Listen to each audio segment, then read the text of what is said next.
Minister Stephanie Taylor with the National Post. Given, as you just said, there's going to be confidence votes in March, opposition parties have said they are prepared to bring down your government.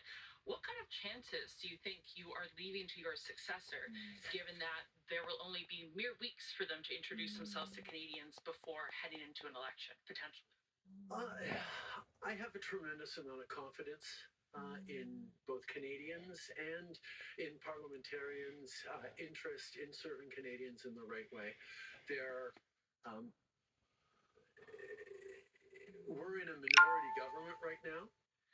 And there hasn't been an active leadership in a minority government in more than 50 years in this country. And there is always going to be the challenge of having a leadership race while a parliament would face confidence votes in the course of delivering supply to the government. So this is something that we're going to navigate through. But I truly feel that removing the contention around my own continued leadership is an opportunity to bring the temperature down, have a government that will focus on the complex issues that are coming forward in the coming months, while the party gets to have a full national process that brings in people from right across the country and makes a determination about the best person to carry the progressive liberal standard into the next election. Can you clarify whether ministers who would like to campaign for your job will have to step out of cabinet? And how can the Liberal government be in a position to protect Canadian businesses and Canadians from the threat of tariffs from incoming President Donald Trump when members of the government are going to be focused on who's going to be taking your job? The government will still, and the cabinet will still be very much focused on doing the job the Canadians elected us to do in 2021, which is fight for their interests, stand up for their well-being, and make sure that they are good and that Canadians are protected and strong. There will be a leadership process and the rules will unfold over the coming weeks. But I can assure you that the tools and the need to stand up for Canadians, to protect Canadians in their interests and continue to fight for the economy is something that everyone in this government will be singularly focused on. The press conference today. Thank you. Thank you for being here on a beautiful Ottawa day.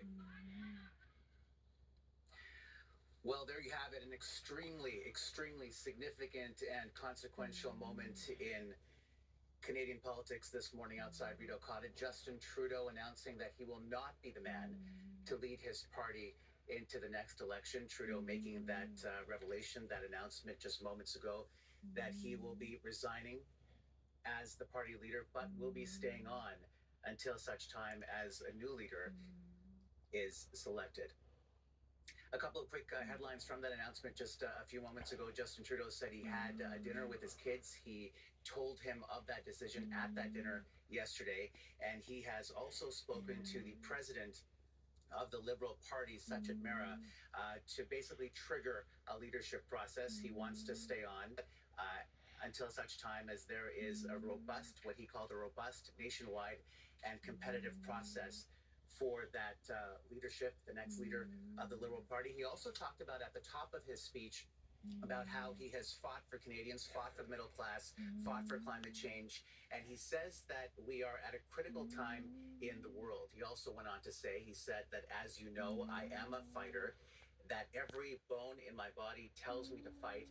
But he arrived at this decision when he felt that it was just untenable to lead the party right now, given the fractiousness from inside his caucus, from within his party, and this is why he is making the decision right now. He also says that he has spoken to his family. A couple of interesting points. Chrystia Freeland, who of course resigned back on December 16th. This is the first time we heard him address that resignation today after that happened 3 weeks ago. and he said that it is unfortunate. He basically said that he had really hoped that Chrystia Freeland continue as Deputy Prime Minister and that she take on the important file. We can assume that he was referencing the Canada-US file, but she did not do that. He did not go into the private conversation that the two had. And he was also asked about his regrets. Let's bring in CTV's chief political correspondent, Vashi Kapelos, right now to talk about those regrets. And actually, he talked about his pledge made back in 2015, the one about proportional representation. And at that point, when he came in, he said that it would be the last election that they would have first past the post. It was a pledge that he abandoned soon after he came into power in 2015. But he didn't talk about any other regrets. He talked about having one. Then he said, oh, actually, I might have a few upon reflection over the next 2 days. But aside from that, he didn't mention anything else. Yeah, his only regret is breaking a promise that he made in the 2015 campaign. It's actually kind of astounding, and I think it tracks with a lot of the way in which we've heard the Prime Minister communicate, particularly over the past few years.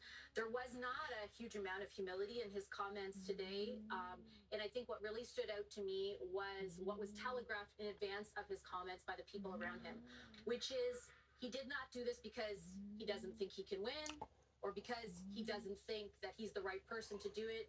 He's doing it because he doesn't have the support of caucus. The way in which he communicated that was, if I have to fight internal battles, I cannot be the best option.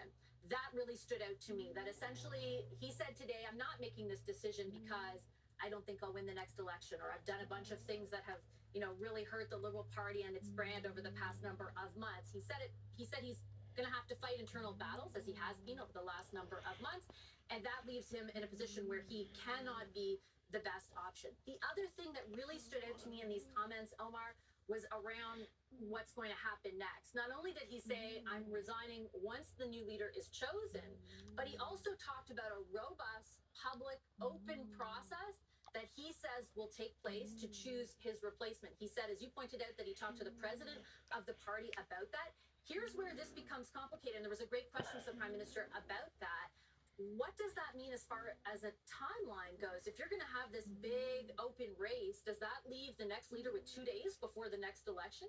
And what position does that leave the next leader in? And then he was also asked, okay, well, if all your cabinet ministers end up running for you, will they no longer be in cabinet, which certainly imparts something on the message that this is all about stability sticking around. And he didn't really specifically answer whether or not that will be the case. So I derive two things from this.